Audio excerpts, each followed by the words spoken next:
Hello students, फिर से आप सभी का द साइंस मैजिक में स्वागत है। आज काफ़ी दिनों के बाद फिर से एक इम्पोर्टेंट क्वेश्चन सीरीज लेके आए हैं, जिसमें सीरीज का नाम रखा गया है 56/56 सीरीज। 12th क्लास की केमिस्ट्री में फर्स्ट चैप्टर अपना है सॉल्यूशन विलियन, जिसमें से ब्लूप्रिंट के अकॉर्डिंग अगर आप क्वेश्चंस की बात करते हो तो ब्लूप्रिंट के अकॉर्डिंग क्वेश्चंस जो है उनमें वस्तुनिष्ठ पर्सन जो है वो तो आएगा अपना एक, रिक्त स्थान आएगा एक, और अति लघुतरात्मक आएंगे 2%, और लघुतरात्मक में भी कितने आएंगे 2%। उन्हीं को ही ध्यान में रखते हुए अपन ने कुछ इंपॉर्टेंट क्वेश्चंस यहाँ पे सिलेक्ट किए हैं। जैसे वस्तुनिष्ठ पर्सन विलियन जो चैप्टर है अपना, उसमें से एक आएगा, तो उसके लिए मैंने 5 क्वेश्चन सिलेक्ट किए हैं वस्तुनिष्ठ वाले। तो ऐसे ही रिक्त स्थान भी अपना एक ही आता है विलियन वाले चैप्टर से, और अति लघुतरात्मक 2 आते हैं, और लघुतरात्मक भी 2 क्वेश्चन यहाँ से आते हैं। तो अभी अपन ने ये जो केमिस्ट्री 12th केमिस्ट्री है, इसकी इंपॉर्टेंट क्वेश्चन सीरीज 56/56 सीरीज जो है वो स्टार्ट की है। मात्र 3 दिन में पूरी केमिस्ट्री की इंपॉर्टेंट क्वेश्चंस जो है आपको चैप्टर वाइज करवा दिए जाएंगे, जो आपके ब्लूप्रिंट के अकॉर्डिंग होंगे। ब्लूप्रिंट में जिस प्रकार से आपको क्वेश्चंस दे रखे हैं कि भी इस चैप्टर में से इतने वस्तुनिष्ठ आएंगे, इतने रिक्त स्थान आएंगे, और ये अतीत लघुत्तरात्मक और निबंधात्मक जैसे भी आएंगे वो सारे आपको करवाए जाएंगे मात्र 3 दिन में। अब देखो स्टार्ट करते हैं। चैप्टर फर्स्ट जो आपका है सॉल्यूशन, उसमें से मैंने अभी बताया कि वस्तुनिष्ठ पर्सन कितना आएगा, एक ही आएगा। उसके लिए मैंने 5 इंपॉर्टेंट क्वेश्चन सिलेक्ट किए हैं। चलो पहला क्वेश्चन डिस्कस करते हैं। पहला क्वेश्चन है अपना अनादर्श विलियन का गुण है, नॉन आइडियल सॉल्यूशन जो है उसका क्या गुण है, इनमें से बताना है आपको। देखो अनादर्श विलियन है, इसके लिए डेल्टा एच मिश्रण जो एंथैल्पी होती है मिश्रण की वो 0 होती है, या फिर जो विलियन का आयतन जो होता है मिश्रण के बाद में वो 0 होता है। कहने का मतलब वो परिवर्तित नहीं होता है। और थर्ड ऑप्शन आपको दिया है राउट के नियम का पालन नहीं करता है, और डी ऑप्शन दिया है कि उपयुक्त सभी। क्या या तो सारे के सारे सही है या इनमें से कोई एक सही है। चलो देखते हैं। हमेशा डेल्टा एच जो है, जो मिश्रण की एंथैल्पी जो है वो एन आइडियल या फिर नॉन आइडियल अनादर्श विलियन के लिए वो नॉट इक्वल टू 0 होती है। अनादर्श विलियन के लिए ये कंडीशन होती है, डेल्टा एच मिश्रण जो है वो क्या होता है, नॉट इक्वल टू 0।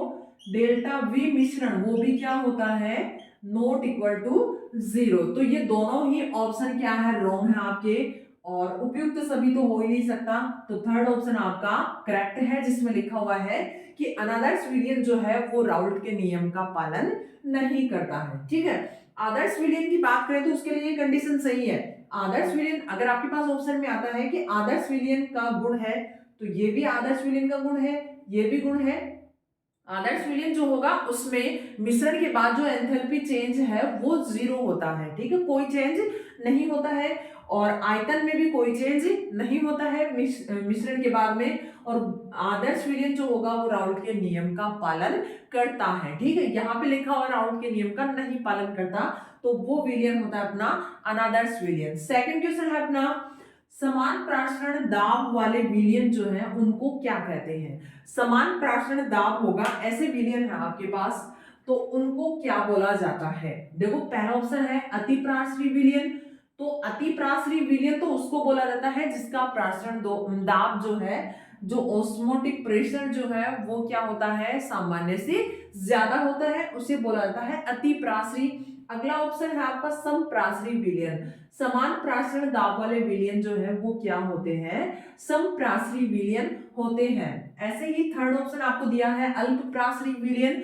अल्प प्रासरी विलयन वो होते हैं जिनका प्रासरण दाब क्या होता है, बहुत कम होता है। ठीक है, और फोर्थ दे रखा है सामान्य प्रासरण दाब। ठीक है, तो समान प्रासरण दाब वाले विलयन जो होंगे वो क्या कहलाएंगे, समप्रासरी विलयन कहलाएंगे। तो ऑप्शन बी अपना करेक्ट है। अगला थर्ड नंबर क्वेश्चन है कि इनमें से जो दिए हुए हैं आपको ऑप्शन में, इनमें से कौन सा अणु संख्या गुणधर्म नहीं है, कौन सा जो है आपका वो कोलिगेटिव प्रॉपर्टी नहीं है। चलो देखते हैं। हिमांक में अवनमन ये भी है। देखो अणुसंख्या गुणधर्म है वो टोटल 4 प्रकार के होते हैं अपने। 4 प्रकार के कौन कौन से होते हैं, हिमांक में अवनमन, क्वथनांक में उन्नयन, और वाष्प दाब में आपेक्षिक अवनमन, और एक फोर्थ होता है प्रासरण दाब। ठीक है, ये चार आपके अणुसंख्या गुणधर्म होते हैं। तो पहला भी क्या है, हिमांक में अवनमन, ये भी अणुसंख्या गुणधर्म है। ठीक है, और क्वथनांक में अवनमन, देखो हिमांक में अवनमन होता है, क्वथनांक में अवनमन नहीं होता। क्वथनांक में क्या होता है, उन्नयन। देखो होता क्या है, जनरली अगर आप किसी विलायक में अवाष्पशील विलेय पदार्थ मिलाते हो तो उसके हिमांक में तो अवनमन होता है और उसका क्वथनांक जो है उसमें क्या होता है, उन्नयन होता है। क्वथनांक क्या हो जाता है, उसका बढ़ जाता है। ठीक है, और एक होता है अपना प्रासरण दाब और एक आता है कोलिगेटिव प्रॉपर्टी जो यहाँ पे नहीं है, अपना वाष्प दाब में आपेक्षिक अवनमन। ये चार कोलिगेटिव प्रॉपर्टी है, तो अपना ऑप्शन बी करेक्ट है। ये अणुसंख्या गुणधर्म की सीरीज में नहीं आता है। क्वथनांक में अवनमन, क्वथनांक में हमेशा क्या होता है, उन्नयन ही होता है अणुसंख्या गुणधर्म की बात करें तो। ठीक है, अब देखो अगला है फोर्थ क्वेश्चन अपना, 1 एटमॉस्फेयर, एक वायुमंडलीय दाब पर किसका क्वथनांक उच्चतम होगा।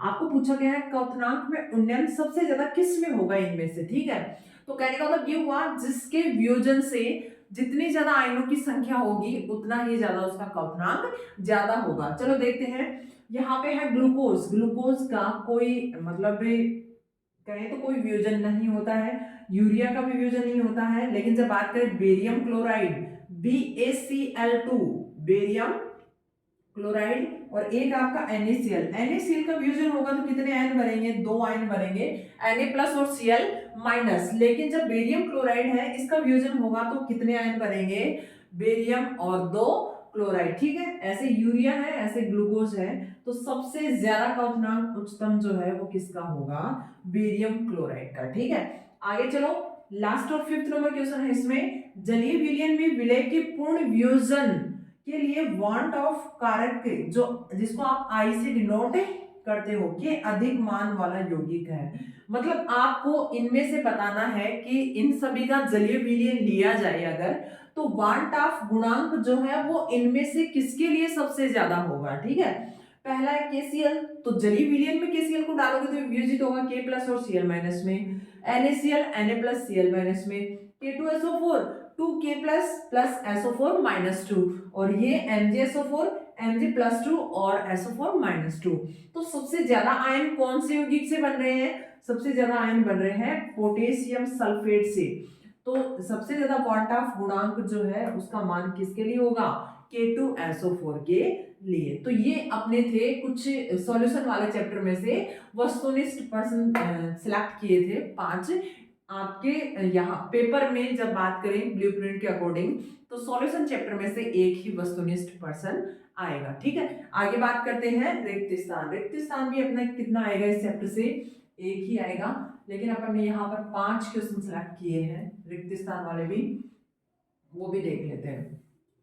फिर से बता देते हैं, सॉल्यूशन चैप्टर जो है उसमें से ब्लूप्रिंट के अकॉर्डिंग एक वस्तुनिष्ठ आएगा और एक रिक्त स्थान आएगा और 2 अति लघुत्रात्मक और 2 ही क्या आएंगे, लघुत्रात्मक प्रश्न आएंगे। ठीक है, तो अपन ने वस्तुनिष्ठ प्रश्न कंप्लीट किए यहाँ पे, और आगे बात करते हैं रिक्त स्थान। रिक्त स्थान में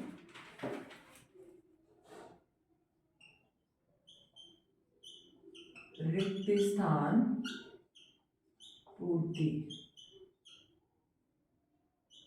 कीजिए। इसमें देखो पहला है अपना क्वेश्चन, अणुसंख्या गुणधर्म, अणुसंख्या गुणधर्म विलयन में उपस्थित, विलयन में उपस्थित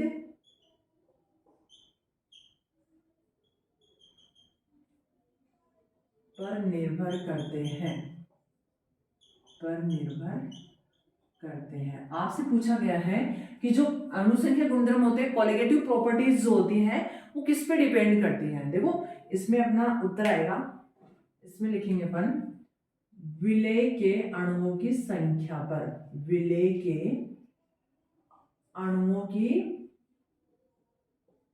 संख्या पर निर्भर करते हैं। ठीक है।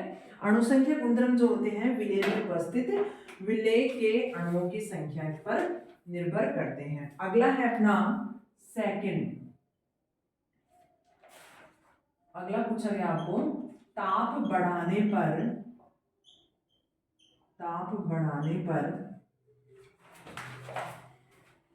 किसी गैस की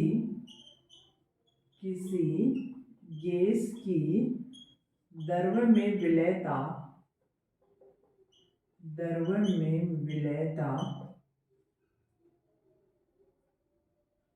है, ये आपसे पूछा गया है। ताप बढ़ाओगे तो गैस की द्रव में विलेयता क्या होती है, ठीक है। जैसे जैसे आप टेम्परेचर बढ़ाते हो तो गैस के देखो द्रव जो है उसमें आप क्या मिला रहे हो, गैस मिला रहे हो, ठीक है। अब जैसे जैसे आप टेम्परेचर इंक्रीज करते हो वैसे वैसे इनकी विलेयता जो होती है, गैस की जो द्रव्य विलेयता है वो क्या होती जाती है, कम होती जाती है, ठीक है। जैसे टेम्परेचर बढ़ाओगे आप, जैसे ये लिक्विड है, ठीक है, इसमें आप क्या मिला रहे हो, गैस मिला रहे हो, ये आपका द्रव्य है, इसमें आप क्या मिला रहे हो, गैस मिला रहे हो, और आप क्या कर रहे हो, टेम्परेचर ताप को क्या कर रहे हो, बढ़ा रहे हो। ताप को बढ़ाओगे तो गैस के द्रव्य में विलेयता जो है वो क्या हो जाएगी, कम हो जाएगी, डिक्रीज हो जाएगी, ठीक है। तो ताप बढ़ाते हो तो किसी गैस के द्रव्य में विलेयता भी क्या होती है, घटती है, ठीक है। ताप बढ़ाने पर किसी गैस की द्रव्य में विलेयता क्या होती है, घट जाती है। अगला आपके पास है थर्ड, एथेनॉल व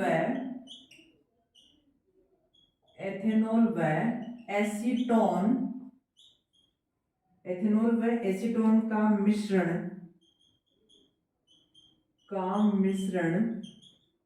राउल्ट के नियम से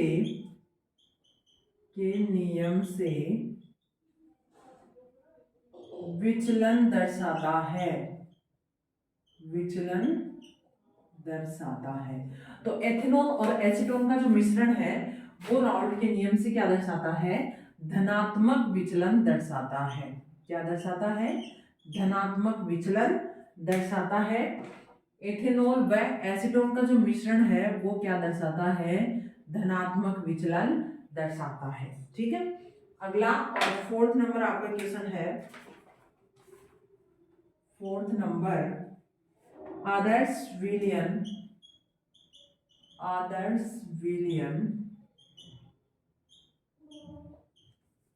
के नियम की पालना करता है। कौन सा नियम है जिसकी आदर्श विलियम पालना करता है। लास्ट और फिफ्थ नंबर है आपका, मोललता ताप पर निर्भर करती है, ठीक है। ये आपके 5 रिक्त स्थान थे जो मैंने लिखे हैं। देखो पहला जो है मैंने बताया था, अणुसंख्या गुणधर्म जो है विलेय में उपस्थित विलेय के अणुओं की संख्या पर निर्भर करते हैं। देखो नाम से पता चल रहा है अणुसंख्या, कहने का मतलब अणुओं की संख्या पर निर्भर करने वाले गुणधर्म जो है वो किस पे निर्भर रहेंगे, विलेय के अणुओं की संख्या पर। अगला है सेकंड, ताप बढ़ाने पर किसी गैस की द्रव्य में विलेयता क्या होती है, घटती है। अगला थर्ड है, एथेनॉल व एसीटोन का मिश्रण राउल्ट के नियम से क्या दर्शाता है, धनात्मक विचलन दर्शाता है। अगला और फोर्थ नंबर है, आदर्श विलियन कौन से नियम की पालना करता है, ठीक है। आदर्श विलियन जो है वो राउल्ट के नियम की पालना करता है, ठीक है। लास्ट और फिफ्थ नंबर है अपना, मोललता ताप पर निर्भर नहीं करती है। मोललता जो है वो टेम्परेचर पे डिपेंड नहीं करती है, ओनली जो अपनी मोलरता है वो क्या करती है, ताप पर निर्भर करती है। मोललता ताप पर निर्भर नहीं करती है, ठीक है। और मोललता होती क्या है, देखो मोललता होती है 1000 ग्राम विलायक में उपस्थित विलय के मोल जो होते हैं वो क्या कहलाते हैं, मोललता कहलाते हैं, ठीक है। 1000 ग्राम विलायक में उपस्थित विलय के मोलों की संख्या क्या कहलाती है, या विलय के मोल जो है वो क्या कहलाते हैं, मोललता कहलाती है, ठीक है। ये अपने रिक्त स्थान कंप्लीट हो गए हैं। आगे देखेंगे अपन, जो अति लघुतरात्मक है वो कितने आते हैं, सॉल्यूशन में से वो आते हैं 2। तो अति लघुत्रात्मक देखते हैं, इसके लिए भी मैंने 5 क्वेश्चन सिलेक्ट किए हैं। अति लघुत्रात्मक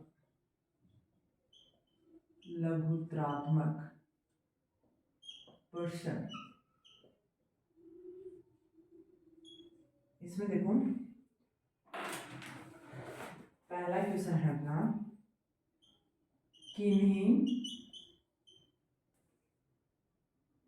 किन्हीं दो ऐसे विलियन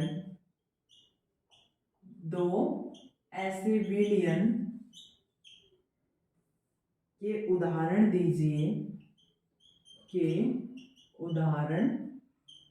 दीजिए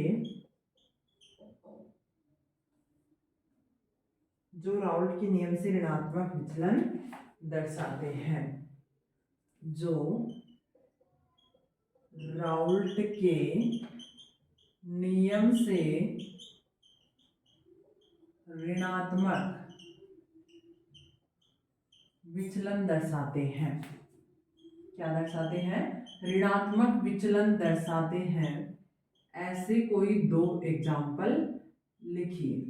ठीक है, तो ऋणात्मक विचलन दर्शाने वाले जो है, ऋणात्मक विचलन दर्शाने वाले जो विलियन के उदाहरण हैं वो है अपने, पहला है क्लोरोफॉर्म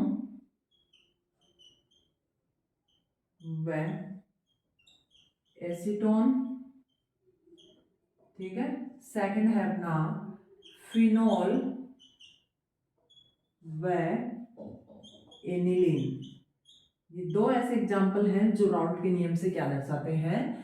ऋणात्मक विचलन दर्शाते हैं। पहला क्वेश्चन पूछा गया था आपको कि राउल्ट के नियम से ऋणात्मक विचलन दर्शाने वाले 2 उदाहरण लिखिए। देखो होता क्या है, एक होता है आपके पास आदर्श विलियन, ठीक है, और एक होता है क्या, अनादर्श विलियन।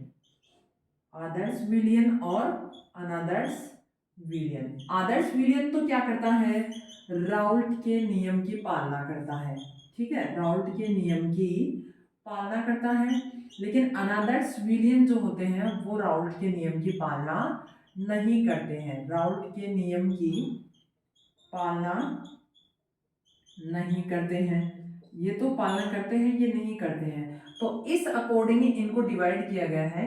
एक तो धनात्मक विचलन वाले, एक तो धनात्मक विचलन वाले विलियन जो होते हैं, और एक क्या है, ऐसे विलियन जो क्या दर्शाते हो, ऋणात्मक विचलन दर्शाते हो। ठीक है, तो आपको पूछा गया है कि ऋणात्मक विचलन वाले कौन से ऐसे विलियन हैं, उनका उदाहरण दीजिए। तो 2 उदाहरण लिखे अपन ने, एक तो क्लोरोफॉर्म व एसीटोन का सॉल्यूशन जो है, एक फिनोल और एनिलीन का सॉल्यूशन जो है। ये दोनों ही सॉल्यूशन जो है वो राउल्ट के नियम से ऋणात्मक विचलन दर्शाते हैं। ये अपना पहला क्वेश्चन कंप्लीट हुआ। दूसरा आपसे पूछ रहा है, सेकंड है अपना एन मोल विलय तथा एन मोल विलायक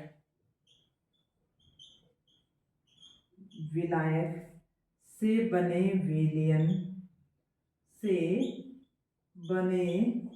विलियन में विलायक के मोल अंश लिखिए। विलियन में विलायक के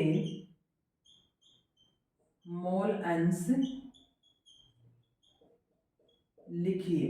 आपको क्या बताना है कि यहाँ इनके अकॉर्डिंग विलायक के मोल अंश क्या होंगे। ठीक है, आपको एन मोल तो विलायक के दे रखे हैं और एन मोल विलायक, कैपिटल एन। तो विलायक जो है, विलायक के मोल अंश, विलायक के मोल अंश जब लिखते हैं तो क्या हो जाएगा, विलायक के मोल बटा विलय प्लस विलायक के मोल, ये हो जाएगा। ठीक है, विलायक के मोल एन है अपने पास, कैपिटल एन, तो वो ऊपर आ जाएंगे, और टोटल विलय प्लस विलायक दोनों के मोल कहाँ जाएंगे, नीचे आ जाएंगे। ये अपना सेकंड क्वेश्चन था, ये भी कंप्लीट हुआ। अगला और थर्ड नंबर क्वेश्चन देखते हैं इसमें, अति लघुत्रात्मक में। देखो सेकंड क्वेश्चन में आपसे बस छोटा सा ही पूछा गया है कि मोल अंश के बारे में पूछा गया है। मोल अंश जो होता है वो खुद के मोल बटा विलयन के मोल, जो भी विलय और विलायक है उन दोनों के मोल नीचे लिख देते हैं, ठीक है, और ऊपर जिसके आपसे पूछ रहा है उसके मोल लिख देते हैं, ठीक है। अगर आपको विलय का पूछता अगर मोल अंश तो क्या आ जाता है, small N upon small N plus capital N, ठीक है। अगला थर्ड क्वेश्चन आपसे पूछा गया है, राउल्ट का नियम क्या होता है। राउल्ट का नियम क्या होता है आपको बताना है। अभी आप बता रहे थे ना कि भाई राउल्ट के नियम की पालना करता है आदर्श विलयन, अनादर्श विलयन राउल्ट के नियम की पालना नहीं करता। एक जो अनादर्श विलयन में दो पार्ट है, ऋणात्मक और धनात्मक। एक ऐसे विलयन है जो राउल्ट के नियम से ऋणात्मक विचलन दर्शाते हैं, एक ऐसे विलयन है जो धनात्मक विचलन दर्शाते हैं। तो ये राउल्ट का नियम एक्चुअल में ये क्या है, ठीक है। तो इसमें देखो राउल्ट के नियम में क्या आ जाएगा अपने पास, किसी विलायक में, किसी विलायक में अवाष्पशील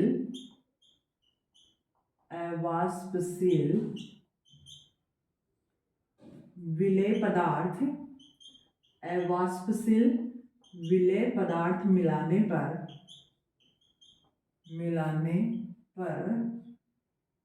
वाष्पशील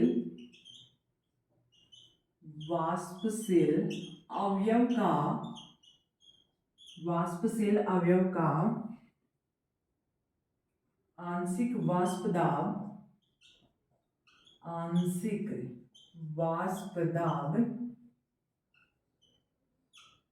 वाष्प दाब विलय के मोल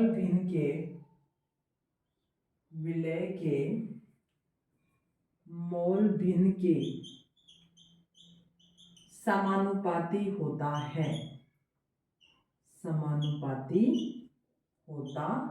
है, ठीक है। ये क्या होता है आपका राउल्ट का नियम होता है। देखो कोई भी विलायक है, शुद्ध विलायक है और उसमें क्या मिला रहे हो आप, विलेय पदार्थ मिला रहे हो। वो विलेय पदार्थ क्या है, अवाष्पशील नॉन वोलेटाइल, जिसका वाष्पन नहीं होता है, ऐसा विलेय पदार्थ आप एक शुद्ध विलायक में मिला रहे हो। तो क्या होगा उस कंडीशन में जो वाष्पशील अवयव है उसका, उस सॉल्यूशन का जो वाष्पशील जो वोलेटाइल पार्ट है उसका आंशिक वाष्प दाब जो होगा वो विलय के मोल भिन्न के समानुपाती होगा। किसके समानुपाती, विलय के मोल भिन्न के समानुपाती होगा। तो कैसे लिख सकते हैं अपन, देखो जैसे शुद्ध विलायक का वाष्प दाब है वो मान लेते हैं अपन, शुद्ध विलायक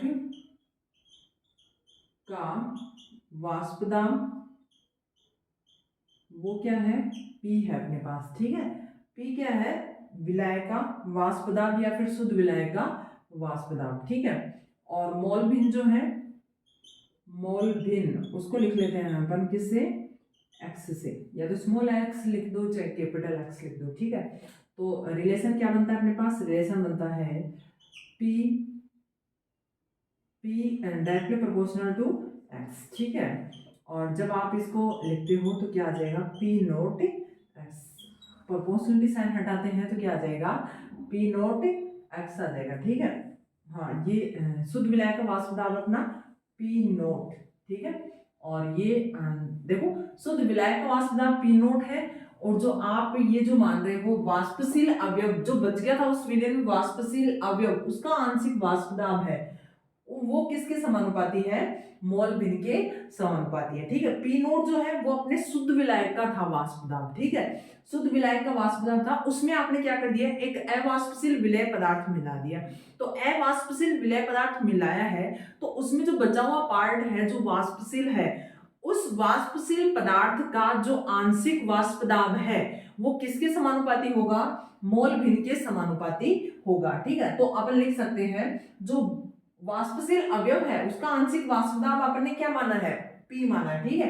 तो P is directly proportional to X, और प्रोपोर्शनलिटी साइन हटाएंगे तो वो क्या आ जाएगा, P नोट, और वो P नोट क्या है, शुद्ध विलायक का वाष्प दाब होता है, ठीक है। तो ये राउल्ट का नियम होता है। तो आगे अगला क्वेश्चन देखते हैं अपन। फोर्थ क्वेश्चन है अपने पास। फोर्थ क्वेश्चन पूछ रहा है अपने को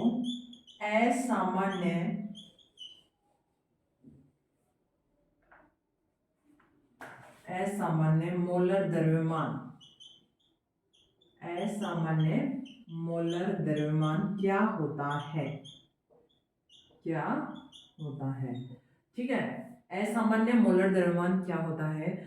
देखो असामान्य, एक तो देखो जनरली जो मोलर द्रव्यमान होता है वो, एक होता है असामान्य मोलर द्रव्यमान। का मतलब ये हुआ कि कई बार क्या हो जाता है, कई यौगिक जो है वो क्या हो जाते हैं, डाइमराइज्ड हो जाते हैं, उनका द्विलकीकरण हो जाता है। कहने का मतलब वो दो आपस में जुड़ जाते हैं। उस केस में क्या होता है, उनका मोलर द्रव्यमान जो आप एक का पढ़ते हो वो द्रव्यमान नहीं रहता, फिर वो दो का जो मोलर द्रव्यमान होगा वो माना जाएगा, और उनको बोल देते हैं अपन क्या, असामान्य मोलर द्रव्यमान। ठीक है, तो इसमें लिखते हैं अपन ऐसा मोलर द्रव्यमान, ऐसा मोलर द्रव्यमान, मोलर द्रव्यमान जो सामान्य या अनुमानित मोलर द्रव्यमान से, अनुमानित मोलर द्रव्यमान से, द्रव्यमान से निम्न या उच्च, निम्न या उच्च प्राप्त होता है, प्राप्त होता है, क्या कहलाएगा, असामान्य,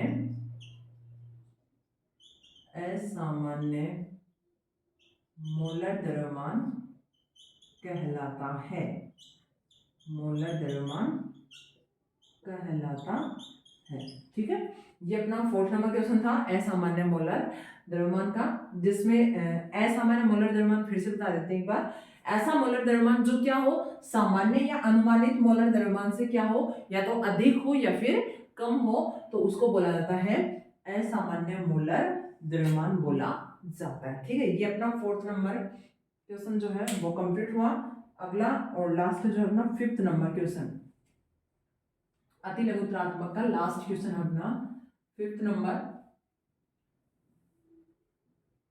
राउल्ट का नियम देखो एक बार फिर से स्टेटमेंट बता देते हैं।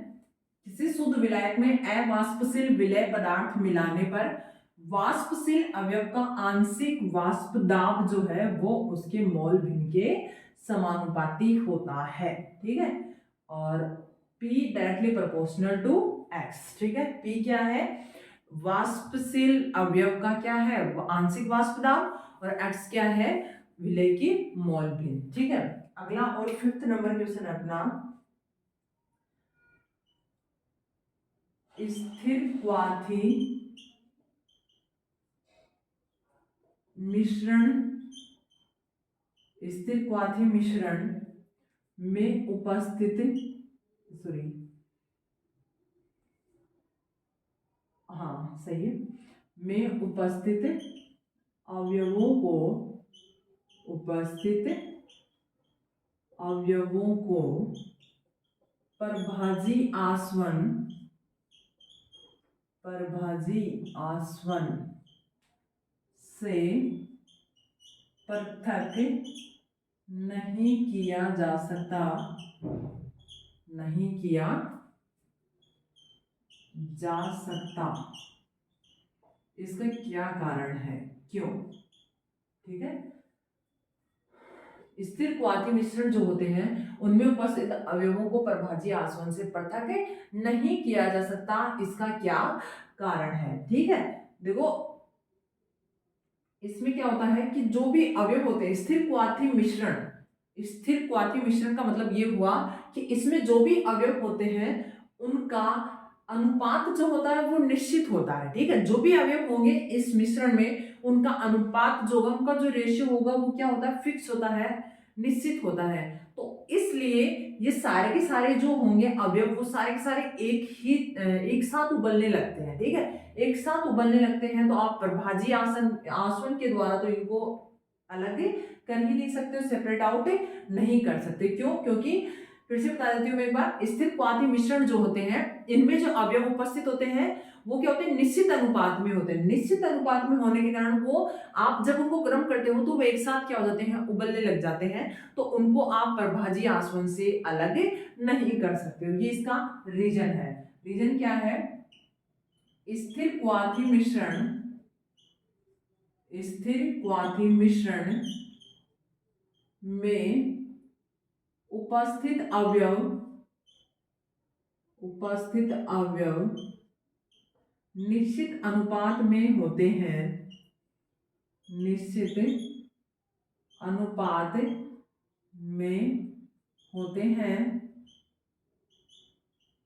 इसलिए इनको गर्म करने पर, गर्म करने पर सभी अवयव एक साथ उबलते हैं, उबलते हैं। इस कारण, इस कारण स्थिर क्वाथी मिश्रण, स्थिर क्वाथी मिश्रण के अवयवों को, अवयवों को प्रभाजी आसवन, प्रभाजी आसवन से पृथक नहीं किया जा सकता, नहीं किया जा सकता। ठीक है, अभी समझा दिया मैंने। स्थिर क्वाथी मिश्रण जो होते हैं, इसमें उपस्थित अवयव जो होते हैं वो क्या होते हैं, निश्चित अनुपात में होते हैं, इसलिए जब भी इनको गर्म किया जाता है तो ये सारे के सारे एक साथ उबलते हैं। इस कारण स्थिर क्वाथी मिश्रण जो है, इनके अवयवों को प्रभाजी आसवन से आप पृथक नहीं कर सकते हो। ठीक है, तो ये अपना अति लघुत्रात्मक का लास्ट और 5th नंबर क्वेश्चन था। आगे पढ़ते हैं अपन लघुत्रात्मक। देखो, लघुत्रात्मक और अति लघुत्रात्मक दोनों ही इस चैप्टर से दो दो क्वेश्चन आते हैं। तो लघुत्रात्मक भी मैंने 5 ही सिलेक्ट किए हैं और अति लघुत्रात्मक भी 5 ही सिलेक्ट किए हैं। ठीक है, अब देखो आगे है अपने पास क्या, लघुत्रात्मक, लघुत्रात्मक, लघुत्रात्मक प्रश्न, लघुत्रात्मक प्रश्न पढ़ते हैं। पहला देखते हैं, पहला क्वेश्चन क्या है। पहला इसमें नमक के सांद्र विलयन में, सांद्र विलयन में ताजा अंगूर डालने पर, डालने पर वे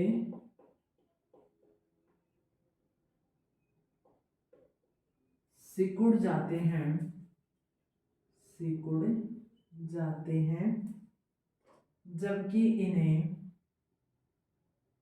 जबकि इन्हें पुनः जल में डालने पर, पुनः जल में डालने पर,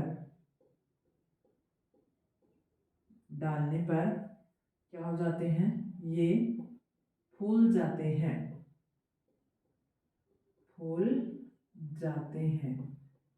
क्यों, ऐसा क्यों होता है। देखो, नमक का सांद्र विलयन है, कहने का मतलब ये हुआ कि ऐसा विलयन जिसमें नमक की मात्रा बहुत ज्यादा है और उसमें क्या डाल रहे हो आप, अंगूर, ताजा अंगूर रख रहे हो, तो वो क्या हो जाते हैं, सिकुड़ जाते हैं। ठीक है, लेकिन जैसे ही बाद में आप इनको सिकुड़ने के बाद वापस, जब आप इनको वापस जल में डालते हो तो वो क्या हो जाते हैं, वापस फूल जाते हैं। तो ऐसा क्यों होता है। देखो, होता क्या है कि जो नमक का जो सांद्र विलयन है, हाँ देखो, यहाँ पर एक प्रोसेस होता है प्रासरण, ओस्मोसिस। ठीक है, प्रासरण का मतलब क्या होता है, प्रासरण का मतलब ये है कि कोई भी विलायक जो है वो निम्न सांद्रता वाले विलयन से, कोई भी विलायक जो है वो अपनी उच्च सांद्रता वाले विलयन से अधिक, कम सांद्रता वाले विलयन की ओर क्या करता है, गमन करता है। कौन? विलायक, ठीक है, अर्धपारगम्य झिल्ली के द्वारा, ठीक है। तो इस प्रोसेस को बोला जाता है प्रासरण। फिर से सुन लेना आप, जो प्रासरण की जो प्रक्रिया है उसमें क्या होता है, विलायक जो है वो अपनी उच्च सांद्रता से कहा जाता है निम्न सांद्रता की ओर गमन करता है। किसके थ्रू? अर्धपारगम्य झिल्ली, सेमी परमिएबल मेम्ब्रेन जो है उसके थ्रू, ठीक है। इस प्रोसेस को बोलते हैं अपन प्रासरण। तो यहाँ पर भी वही प्रक्रिया होती है। देखो नमक का सांद्र विलयन जो है, ठीक है, यहाँ पर विलायक की मात्रा क्या है? कम है, ठीक है। नमक का देखो, नमक का आपके पास क्या है? सांद्र विलयन है। यहाँ नमक बहुत ज्यादा है और पानी की मात्रा बहुत ही कम है, ठीक है। और ये क्या है? नमक का सांद्र विलयन, नमक का सांद्र विलयन है। और आपने इसमें क्या डाला है? एक अंगूर डाल दिया, ठीक है। एक क्या डाल दिया इसमें? आपने अंगूर डाल दिया, ठीक है। अंगूर जो है उसके अंदर विलायक की मात्रा क्या है? ज्यादा है। विलायक की मात्रा ज्यादा है, कहने का मतलब आप अगर मानो तो पानी की मात्रा क्या है? ज्यादा है, ठीक है, पानी की मात्रा ज्यादा है। और ये नमक का सांद्र विलयन है, यहाँ विलायक या फिर जिसको कह सकते हो आप जल, उसकी मात्रा क्या है? कम है, ठीक है। तो आपने अभी पढ़ा जो प्रासरण है, ठीक है, प्रासरण में क्या होता है? विलायक जो होगा, ठीक है, जैसे जल अगर विलायक है वो अपनी उच्च सांद्रता से, ठीक है, उच्च सांद्रता से कहा जाएगा निम्न सांद्रता की ओर गमन करता है, ठीक है। तो यहां पर तो क्या है? अधिक सांद्रता है विलायक की। यहां पर क्या है? इस नमक के सांद्र विलयन में विलायक की मात्रा क्या है? बहुत कम है।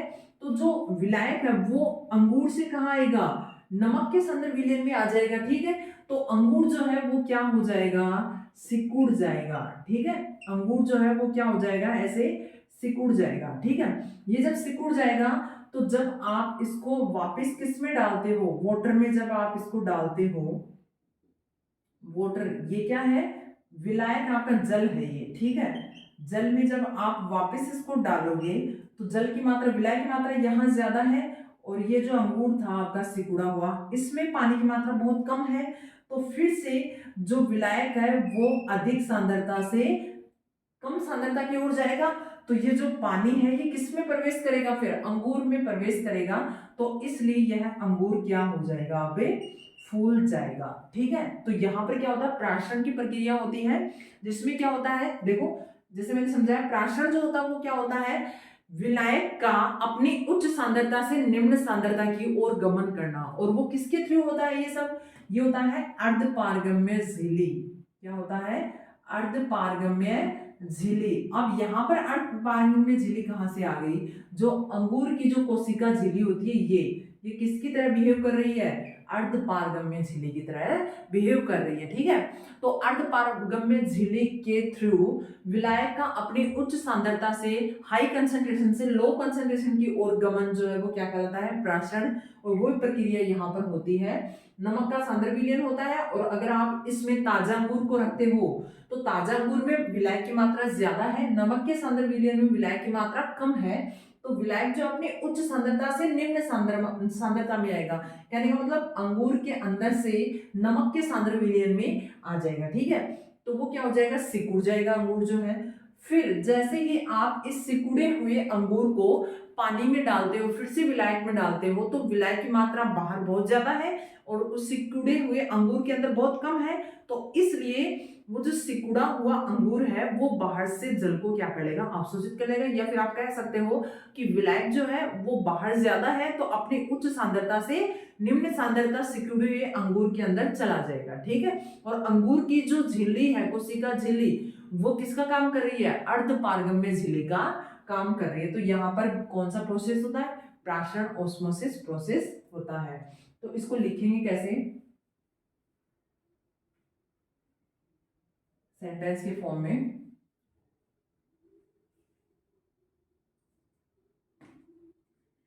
देखो होता क्या है, प्राशरण के कारण, प्राशरण के कारण विलायक, विलायक अपनी उच्च सांद्रता से, उच्च सांद्रता से निम्न सांद्रता की ओर निम्न सांद्रता की ओर गमन करता है, गमन करता है। ताजा अंगूर को, ताजा अंगूर को नमक के सांद्र विलयन में, नमक के सांद्र विलयन में रखने पर विलायक जो कौन है, जल, वो अंगूर से बाहर, अंगूर से बाहर आ जाता है, आ जाता है। अंगूर की कोशिका झिल्ली, अंगूर की कोशिका झिल्ली, कोशिका झिल्ली किसका काम कर रही है, अर्धपारगम्य, अर्धपारगम्य, अर्धपारगम्य झिल्ली का कार्य करती है, जिससे अंगूर क्या हो जाता है, सिकुड़ जाता है, सिकुड़ जाता है तथा जैसे ही सिकुड़े हुए अंगूर को, सिकुड़े हुए अंगूर को जलीय विलयन में, जलीय विलयन में रखते हैं तो जल अंगूर के अंदर प्रवेश करता है, अंदर प्रवेश करता है, जिससे अंगूर पुनः फूल जाता है, फूल जाता है। ठीक है, यहां पर कौन सी प्रक्रिया हो रही है, प्रासरण की प्रक्रिया हो रही है। ठीक है, चलो ये अपना फर्स्ट क्वेश्चन कंप्लीट हो गया है, जिसमें प्रासरण के बारे में था सारा कुछ। पहले तो नमक के सांद्र विलयन में आपने रखा ताजा अंगूर को, तो वो क्या हो गया, सिकुड़ गया। ठीक है, क्योंकि जो जल था वो अंगूर के अंदर से कहाँ गया, बाहर आ गया। जल की मात्रा बाहर कम है, ठीक है, तो अंगूर के अंदर से बाहर आ गया। और जब आपने जैसे ही उसको पानी में डाला तो क्या हो गया, पानी को अवशोषित करके क्या हो गया, वो पानी को अवशोषित कर लिया उसने, और क्या हो गया, फूल जाता है। ठीक है, सेकंड आपसे पूछ रहा है K2SO4 का 0.2 m विलयन, 0.2 m विलयन 300 केल्विन ताप पर 60% वियोजित होता है, वियोजित होता है, तो इस विलयन का प्रासरण दाब क्या होगा, इस विलयन का प्रासरण दाब क्या होगा, क्या होगा। ठीक है, आपको क्या दे रखा है, सॉल्यूशन की मोलरिटी, मोलरता दे रखी है, टेम्परेचर दे रखा है, और वियोजन की मात्रा दे रखी है, और आपको क्या निकालना है, प्रासरण दाब निकालना है। ठीक है, तो अब देखो इसके लिए फॉर्मूला क्या होता है। पहले तो प्रासरण दाब का फॉर्मूला होता है पाई इक्वल टू ICRT। ठीक है, पाई क्या है, प्रासरण दाब, पाई तो क्या है, प्रासरण दाब, आई क्या है, वांट ऑफ गुणांक, वांट ऑफ गुणांक, और सी क्या है, सांद्रता, और आर क्या है, गैस स्थिरांक, और टी क्या है, ताप। ठीक है, तो ये भी दे रखा है, ये एक कांस्टेंट वैल्यू होती है, कंसंट्रेशन दे रखी है।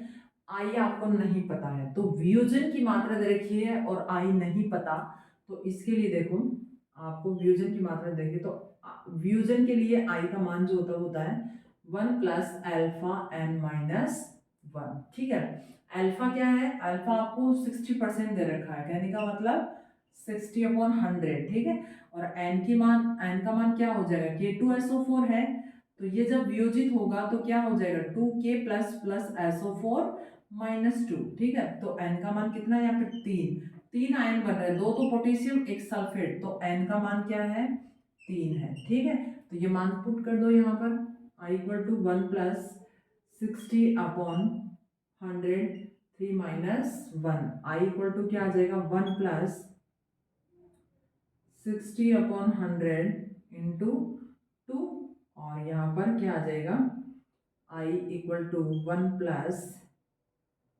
यहाँ आप लिखोगे 1.2 आ जाएगा, 6 इंटू 2 12 आ जाएगा, और पॉइंट लगा दो तो 1.2, आई का मान कितना आएगा 2.2 आ गया आपके पास। ठीक है, तो यहाँ पर रख दो पाई इक्वल टू, आई का मान कितना है आपके पास 2.2 इंटू कंसंट्रेशन मोलैरिटी में 0.2, और आर का मान 0.082, टेम्परेचर कितना दे रखा है 300 केल्विन। ठीक है, इनको जब आप सॉल्व करते हो तो आपके पास आएगा पाई का मान जो प्राशन दाब है वो आ जाएगा आपके पास 10.8 के समथिंग आ जाएगा एटमॉस्फेयर।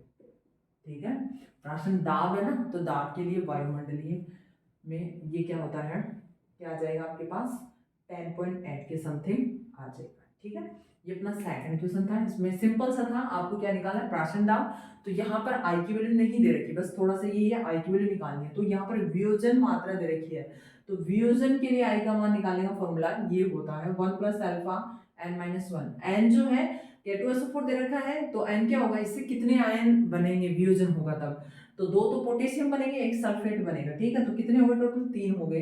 वियोजन की मात्रा 60% दे रखी है, वो यहाँ पुट कर देंगे, और ये सॉल्व करेंगे तो कितना आ जाएगा आई का मान 2.2 यहाँ पुट कर देंगे, और कंसंट्रेशन दे रखी है आपको, आर का मान ये दे रखा, सॉरी याद हो गया या फिर दे रखा है इसमें, और 300 टेम्परेचर, तो क्या आ जाएगा प्राशन दाब 10.8 के समथिंग आ जाएगा। ठीक है, ये अपना सेकंड क्वेश्चन था। अगला और थर्ड नंबर,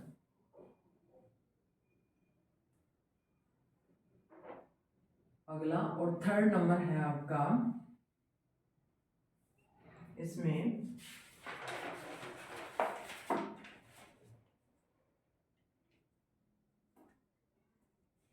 थर्ड नंबर है जलीय जीव जंतु, जलीय जीव जंतु गर्म जल की अपेक्षा, गर्म जल की अपेक्षा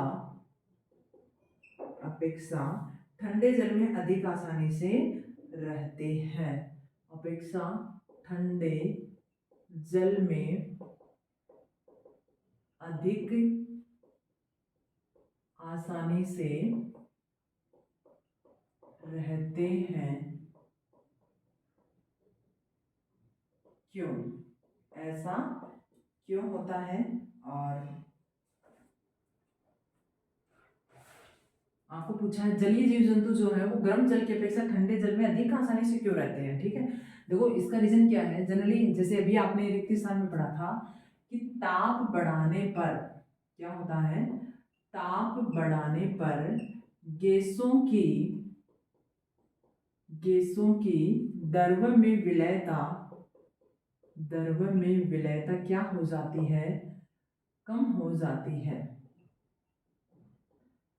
कम हो जाती है। ठीक है, ताप बढ़ाओगे, जैसे जैसे टेम्परेचर बढ़ाओगे तो गैसों की द्रव्य में विलयता कम हो जाती है। तो आप जैसे ताप बढ़ा दिया, कहने का मतलब एक तो गर्म जल है एक ठंडा जल है, गर्म जल का मतलब वहां ताप ज्यादा है, ठंडे जल का मतलब वहां ताप कम है, तो गर्म जल में गैसों की द्रव्य में विलयता कम होगी।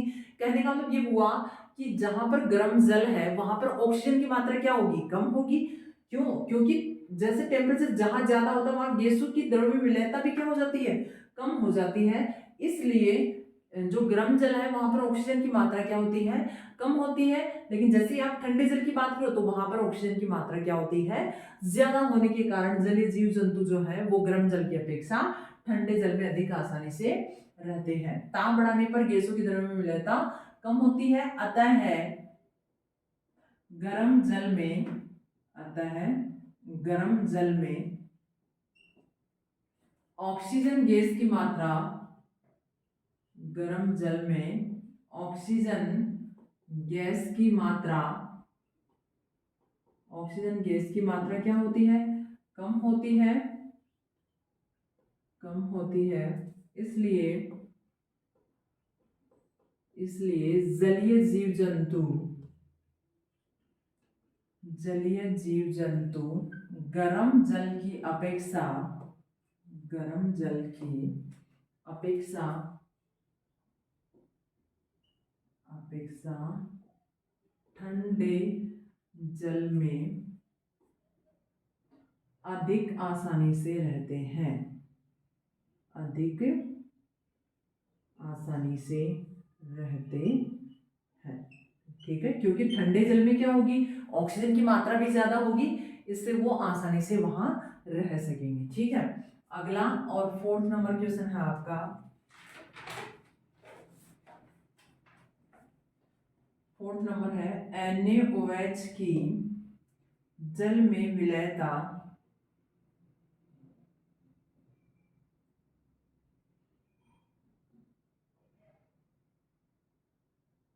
जल में विलयता,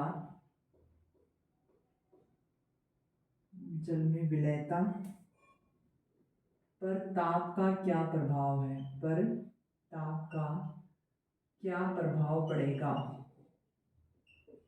क्या प्रभाव पड़ेगा। ठीक है, देखो NaOH की जल में विलयता पर ताप का प्रभाव क्या पड़ेगा। ठीक है, आप ताप बढ़ाओगे तो NaOH की जल में विलयता बढ़ेगी या कम होगी। ठीक है, देखो होता क्या है, जो NaOH है, NaOH का जलीय विलयन या फिर NaOH को जब जल में आप घोलते हो तो बना हुआ विलयन, NaOH का जलीय विलयन जो है वो क्या है, ऊष्माक्षेपी प्रक्रिया है, ऊष्माक्षेपी प्रक्रिया है। कहने का मतलब ऐसा प्रक्रम है जिसमें ऊष्मा क्या होती है, निकलती है। ठीक है, तो क्या कह सकते हैं अपन, अतः लेसातेलिए के नियम के अनुसार, नियम के अनुसार, नियम के अनुसार ऊष्माक्षेपी, ऊष्माक्षेपी प्रक्रम के लिए, ऊष्माक्षेपी प्रक्रम के लिए ताप बढ़ाने पर, ताप बढ़ाने पर साम्य पश्चिम दिशा में, पश्चिम दिशा में क्या हो जाता है, चला जाता है या पश्चिम दिशा में जाता है। अतः है या फिर इसलिए, इसलिए इसलिए ताप बढ़ाने पर, ताप बढ़ाने पर NaOH की जल में विलयता कम होती है, विलयता क्या होती है, कम होती है। ठीक है, ये अपना 4th नंबर क्वेश्चन था। NaOH की जल में विलयता जो है, देखो NaOH और जल का जो विलयन है वो एक ऊष्माक्षेपी प्रक्रिया है, और ऊष्माक्षेपी प्रक्रिया के लिए जो लेसातेलिए नियम है उसने बताया है कि ऊष्माक्षेपी प्रक्रम के लिए जैसे आप टेम्परेचर बढ़ाओगे तो जो साम्य है या फिर जो साम्यावस्था है वो कहाँ जाती है, पश्चिम दिशा में चली जाती है। ठीक है, इसलिए आप जैसे जैसे टेम्परेचर बढ़ाओगे तो NaOH की जो जल में विलयता वो क्या होती जाएगी, घटती जाएंगे। ठीक है, ये अपना 4th नंबर क्वेश्चन था। अगला और लास्ट और 5th नंबर जो क्वेश्चन है अपना, वो देखते हैं। लघुत्रात्मक में से 2 क्वेश्चन आते हैं अपने, और उनमें 3 क्वेश्चन अपन ने देख लिए हैं, कुछ इंपॉर्टेंट क्वेश्चन थे, और 4 क्वेश्चन देख लिए, सॉरी, और एक और बचे अपना 5th नंबर क्वेश्चन। इसमें है 5th नंबर, एनोक्सिया क्या है? एनोक्सिया क्या है? ठीक है, आपसे पूछा गया कि एनोक्सिया जो है वो क्या है। ठीक है, एनोक्सिया में देखो क्या होता है, ये एक क्या है, एक प्रकार की डिजीज है, एक प्रकार की बीमारी है, जिसमें क्या होता है कि जो अधिक ऊंचाई पे जो लोग रहते हैं, अधिक ऊंचाई या पहाड़ों पे जो लोग रहते हैं, उनके उनका जो ब्लड होता है, उनका जो रक्त होता है, और उनके बॉडी के जो टिश्यूज हैं, जो ऊतक है, उनमें क्या होती है, जो विलयता होती है वो क्या होती है, बहुत ही कम होती है। ठीक है, इसलिए वो क्या होते हैं, थोड़े कमजोर होते हैं, और वो क्या, उनकी सोचने की जो क्षमता है वो भी क्या होती है, बहुत ही कम होती है। ठीक है, ये होता है एनोक्सिया। और इसमें लिखे तो देखो, फिर से बता देती हूँ मैं, कि जो अधिक ऊंचाई पे जो लोग रहते हैं, उनके ब्लड में ऑक्सीजन की जो सांद्रता होती है वो बहुत ही कम होती है, जिसके कारण ये लोग क्या होते हैं, बहुत ही कमजोर होते हैं, और इनकी सोचने की जो क्षमता होती है वो भी क्या होती है, बहुत कम हो जाती है। ये एक एनोक्सिया नाम की डिजीज है। ठीक है, अब देखो इसमें लिख देते हैं थोड़ा सा। सामान्यतः है, सामान्यतः है अधिक ऊंचाई पर, अधिक ऊंचाई पर रहने वाले, रहने वाले व्यक्तियों में यह बीमारी पाई जाती है। जनरली तो किस में पाई जाती है, इनमें अधिक ऊंचाई पर जो लोग रहते हैं उनमें। देखो इसमें होता क्या है, इस बीमारी में, इस बीमारी में व्यक्ति के रक्त व ऊतकों में, ऊतकों में ऑक्सीजन की मात्रा, ऑक्सीजन की मात्रा कम हो जाती है। क्या हो जाती है, कम हो जाती है, जिससे, जिससे ये बहुत कमजोर होते हैं, बहुत कमजोर होते हैं, तथा इनके सोचने की क्षमता, सोचने की क्षमता भी क्या हो जाती है, कम होती है। ठीक है, ये एनोक्सिया नाम की एक डिजीज है, जो किसमें पाई जाती है, अधिक ऊंचाई पर रहने वाले व्यक्तियों में ये पाई जाती है। ठीक है, और इस बीमारी में क्या होता है, जनरली जो रक्त और जो ऊतक होते हैं, बॉडी में जो ब्लड होता है, जो टिश्यूज होते हैं, उनमें ऑक्सीजन की सांद्रता या ऑक्सीजन की जो मात्रा है वो क्या हो जाती है, कम हो जाती है, जिससे ये लोग बहुत ही कमजोर होते हैं, और क्या होता है, इनके सोचने की जो क्षमता है वो भी क्या हो जाती है, बहुत ही कम हो जाती है। तो लघुत्रात्मक के भी अपने 5 क्वेश्चन कंप्लीट हो गए हैं। देखो फिर से एक बार बता देती हूँ, जो सॉल्यूशन अपना चैप्टर जो है, फर्स्ट चैप्टर 12th केमिस्ट्री का, उसमें से एक वस्तुनिष्ठ प्रश्न आएगा, एक रिक्त स्थान आएगा, और 2 लघुत्रात्मक और 2 ही अति लघुत्रात्मक प्रश्न आएंगे। उनमें से मैंने कुछ इंपॉर्टेंट क्वेश्चन सेलेक्ट किए हैं, जो आज यहाँ पर डिस्कस किए हैं। ऐसे ही अपने हर एक चैप्टर में से ब्लूप्रिंट के अकॉर्डिंग जितने भी क्वेश्चन आ रहे हैं, उनको यहाँ पर, उनमें से कुछ इंपॉर्टेंट क्वेश्चंस अपन यहाँ पर स्टडी करेंगे कंटिन्यू। और हर एक चैप्टर का आपको यहाँ पर जो है इंपॉर्टेंट क्वेश्चन सीरीज देखने को मिलेगा, और मात्र 3 दिन में आपको ये केमिस्ट्री के जो इंपॉर्टेंट क्वेश्चन है वो कंप्लीट करवा दिए जाएंगे। ठीक है, जैसा कि आपके जो ब्लूप्रिंट है उसके अकॉर्डिंग जैसे जैसे क्वेश्चन आ रहे हैं, उनके अकॉर्डिंग कुछ इंपॉर्टेंट क्वेश्चन सेलेक्ट करेंगे, और वो यहाँ पर आपको समझाए जाएंगे। Thank you.